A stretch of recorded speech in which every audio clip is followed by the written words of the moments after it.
Today I want to go through just a few exercises for lateral epicondylitis, also known as tennis elbow.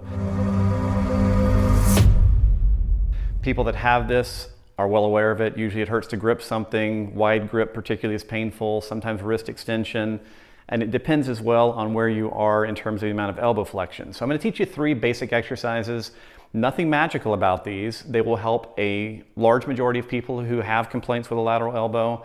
They won't help everyone because this is a more complicated issue in some arenas. So you just have to test it for yourself. If you have issues with a lateral elbow, I recommend that you do some testing. Do some grip testing, both making a fist, do it with elbow bent, elbow straight, and get an idea of what your current discomfort level is. And then we're going to begin with our 3 exercise series. Exercise 1 is just called a bottom elbow circle. It's really simple, but when we do it correctly, it helps mobilize the radius, one of the bones that helps make up our elbow. The way that you do this, you're going to stand nice and tall, take your arm out to the side with your palm facing up. You're going to bend your elbow and then bring your fingers in until they touch your side. You're then going to make a circle. Thinking about the elbow, you'll go all the way out and you're going to try to lock your elbow completely, rotate back to that palm up position, and repeat. I want you to do this 5 or 10 times and try to make it nice and smooth. You may hear or feel a little click or pop in your elbow here. If you do, that's typically a pretty good thing. It just tells us that we're mobilizing the correct area. That's exercise 1. Exercise 2. You're then going to bend your elbow to 90 degrees. Begin with palm down, and I want to make sure that you keep your elbow secured to your side. From here, you're just going to simply rotate to a palm up position, and from here, you're going to help your wrist and hand move a little further into that palm up position. So maybe 5 to 10 repetitions of a light mobilization, light stretch. Many people that have lateral epicondylitis have difficulties going into this position called supination, holding the bowl of soup. So I want you to just try to do that again, maybe 5 to 10 repetitions of a nice, slow, comfortable stretch. You may want to compare that, how it feels, and also the total range of motion available to the opposite side of the body, just so you have a baseline. Exercise 3 then is what we're going to call a radial nerve neuromechanic. Most of the time when we're getting pain in this lateral elbow, it's in part at least due to irritation or maybe entrapment of the radial nerve.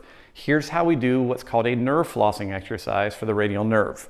We get nice and tall, lengthen up through the top of the head, lengthen up from the bottom of the neck. Let your arm hang down by your side. Now what I want you to do is take your thumb and fold it across your palm, and then you're going to flex your wrist. All right, so you're going to take your fingers, you're going to try and reach them up to touch your forearm. Now make sure that your elbow is straight. From here, go to your shoulder and internally rotate it. All right, so flex my thumb, flex my wrist, lock my elbow, internally rotate. You're probably feeling a little bit of a nervy sensation now in your tricep or around the area that's sore. So I now want you to gently take the arm out to the side and gently pull the shoulder blade down. This is going to be the basic setup for a radial nerve neuromechanic drill. In that position, as I said, you're going to feel some maybe light tingling sensations or other stress, again in the tricep or in the area where you have the discomfort. So once you've found that, we want to now do a little bit of flossing activity. So we're going to elevate the shoulder and depress the shoulder. Elevate and depress. Do that about 5 times, nice and slow. Now hold the shoulder down, and I want you to internally and externally rotate from the glenohumeral joint. Again, 5 or 10 times. Then hold both of those positions, and we're going to bend the elbow, straighten the elbow. So we can work our way down from each of the joints, just trying to get a little mobilization of that nerve. Just like all the other drills that we teach that are specifically focused on flossing or moving a nerve through tissue, make sure that you keep the tension low. Level 3 out of 10. Keep your repetitions low. Maybe about 5 for each of the different joint movements. I don't want you to overstretch this or make it uncomfortable. If in this position you don't feel like you're getting any tension, you can also add in a head tilt away. That will often intensify it. So just go gently and easily with that particular series. So those are your 3 basic exercises. Again, we have the bottom elbow circle, we have our supination stretch, and then we follow that up with a radial nerve glide. Try and do that 2 to 3 times a day, again keeping the intensity down because we're trying to coax your brain in understanding that your elbow is safe, and hopefully that will lead you to a much less painful presentation. Good luck.